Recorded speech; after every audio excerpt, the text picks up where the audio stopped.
혼란에 빠져가는 대한민국을 바라보며 법적, 윤리적, 도덕적 논의는 차치하고 또한 오로지 그리스도인의 입장에서 이 문제를 살펴보고자 한다.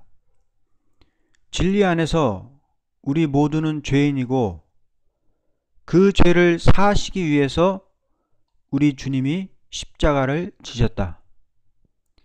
그분을 믿고 거듭났다 하여도 우리는 여전히 죄를 짓고 있으며 은혜를 받을수록 나는 죄인 중에 괴수임을 하나님 앞에 고백할 수밖에 없는 것은 은혜를 받을수록 자신의 부족이 깨달아지기 때문이다. 은혜 가운데 있는 자와 그렇지 못한 자의 차이는 무엇일까? 은혜를 계속 체험하는 자는 자신의 부족과 미약과 어리석음을 자꾸 깨닫고 체험해 간다면, 은혜가 없는 자는 자신보다는 남의 부족과 죄를 본다는 점이다. 그 대표적인 예가 바리새인들이다. 바리새인들은 죄 지은 자를 사정없이 비판, 정죄하지만 예수님은 그들이 가장 더러운 죄인들이라고 말씀하셨다. 은혜가 없는 자는 본인보다는 남에게 시선이 가 있기 때문에 남의 허물을 보고 그것에 대해서 비판하고 정죄한다. 그것을 입으로 표현하든 마음속으로 하든 같다고 본다. 은혜가 없는 자의 또 다른 특징은 자신의 죄에 대해서 한없이 관대하다는 것이다. 예를 든다면 이런 것이다. 본인은 길거리에 가래침을 뱉으면서 별다른 죄의식을 못 느끼지만 다른 사람이 가래침을 뱉으면 더럽다고 죄수 없다고 속으로 욕을 해댄다. 나의 침 뱉는 모습을 보며 누군가도 그런 마음을 가질 거라는 생각은 못하는 것이다. 우리는 다 죄인이다. 그것의 정도의 차이가 있을 뿐이다. 어느 누구든지 나는 너보다 낫다고 말하는 자가 있다면 그 사람은 은혜 가운데 있는 자가 아니라고 본다.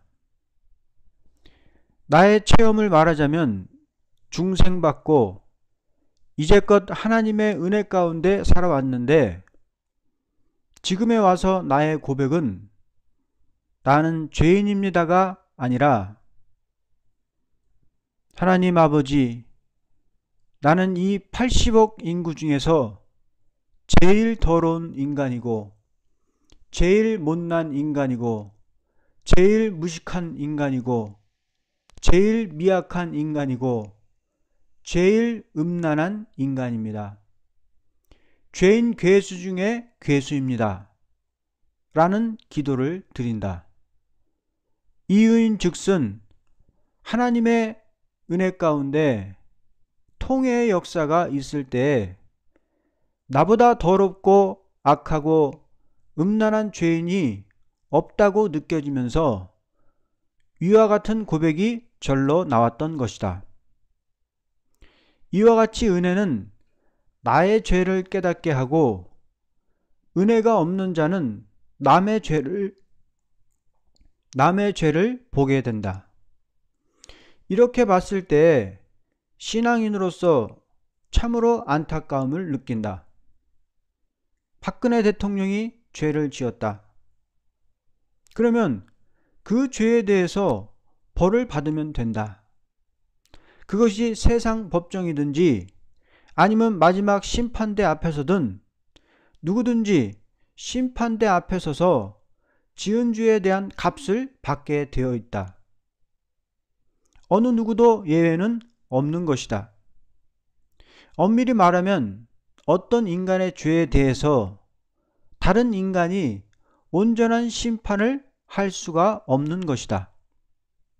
우리는 심판을 하나님께 맡겨야 한다.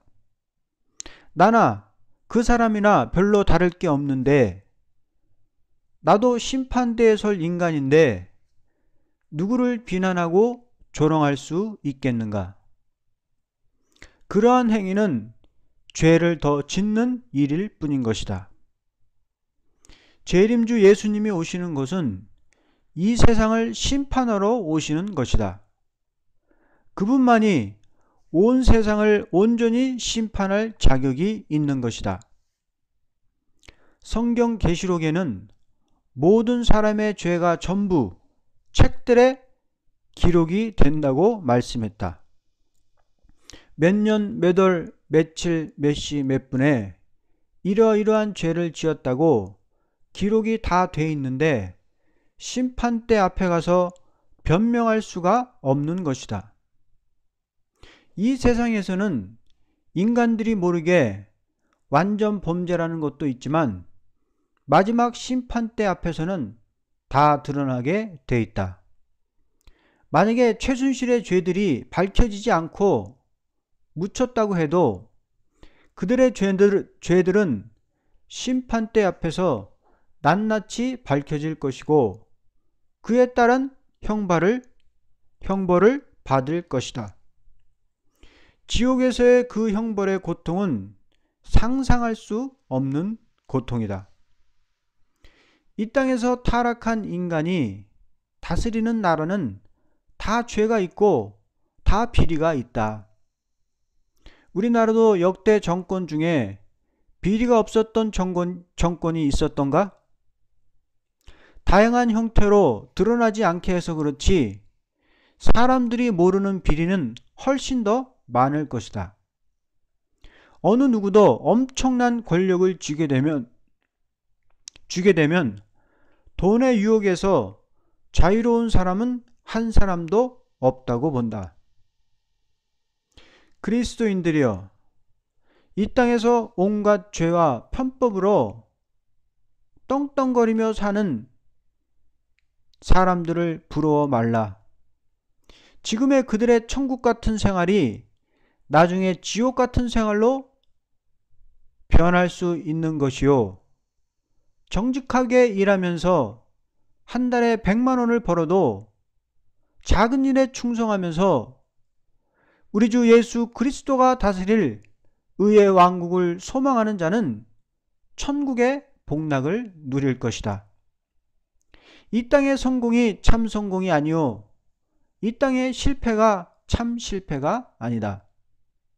인간이 볼 때는 성공이지만 하나님이 보실 때는 저주가 되는 것이 있고, 인간이 볼 때는 저주이지만 하나님이 보실 때는 성공적인 삶을 사는 사람도 있는 것이다. 우리는 어떠한 삶을 살아야 하는가?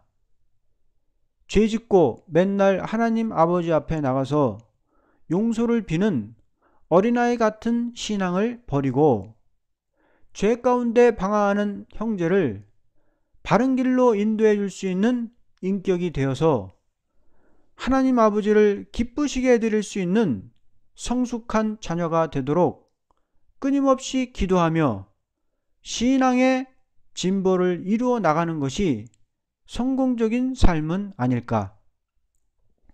오늘날 대한민국의 형국은 국민들이 대통령을 향해서 돌팔매질을 해대는 형국이다.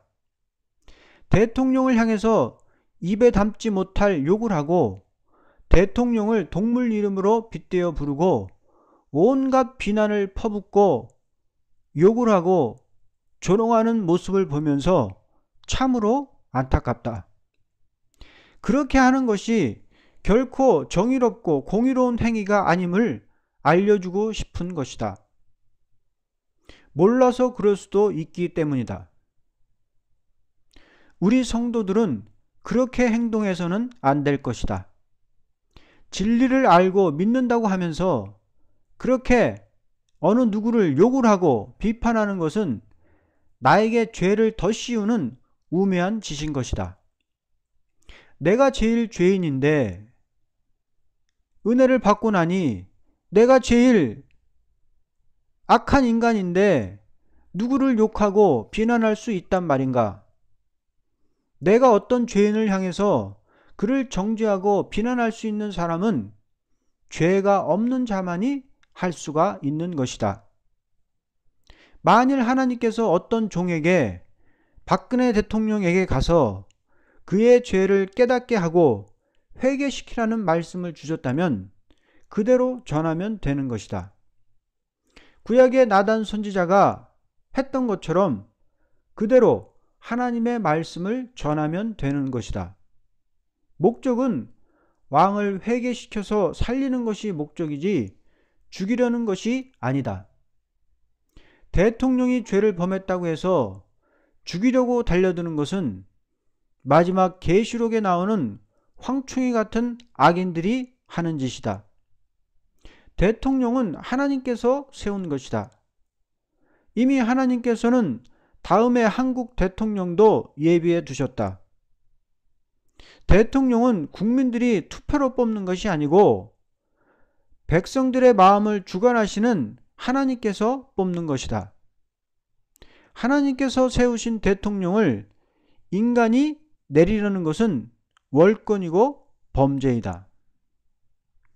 예수님도 가늠하다가 현장에서 붙잡혀 돌에 맞아 죽어야 될 여인을 정죄하지 않으셨거늘 우리가 무엇이간데 돌을 들 수 있단 말인가? 박근혜 대통령이 죄가 없다고 말하는 것이 아니다. 다만 지금과 같은 방법은 매우 잘못된 일이고 만일 정치권과 시민단체들이 이러한 방법으로 대통령을 끌어내리고 정권을 탈취하려고 한다면 이 나라에 하나님의 진노가 올 수 있다는 것을 알아야 한다.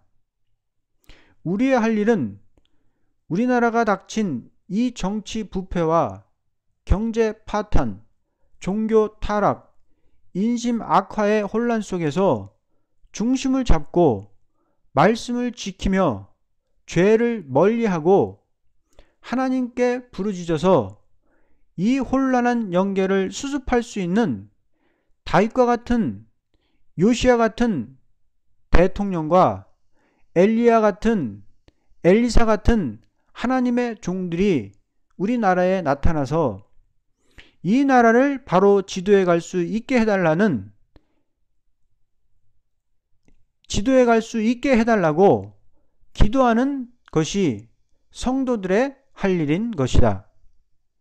그렇게 될 때 하나님은 성도들의 기도를 들으시고 이 나라를 반드시 축복할 것이다. 하나님은 말씀에 순종하고 죄를 미워하며 하나님을 찾을 때 반드시 축복하지만 말씀에 불순종하고 범죄 타락할 때는 저주를 내리시는 하나님인 것을 우리는 성경을 통해서 알 수가 있다. 우리는 이와 같이 전 국민이 진리에 입각한 올바른 행위를 함으로써 이 난국을 이겨내고 대한민국을 새롭게 창조해서 이 나라가 세계 속에 우뚝 서기를 간절히 소망하는 바이다. 아멘.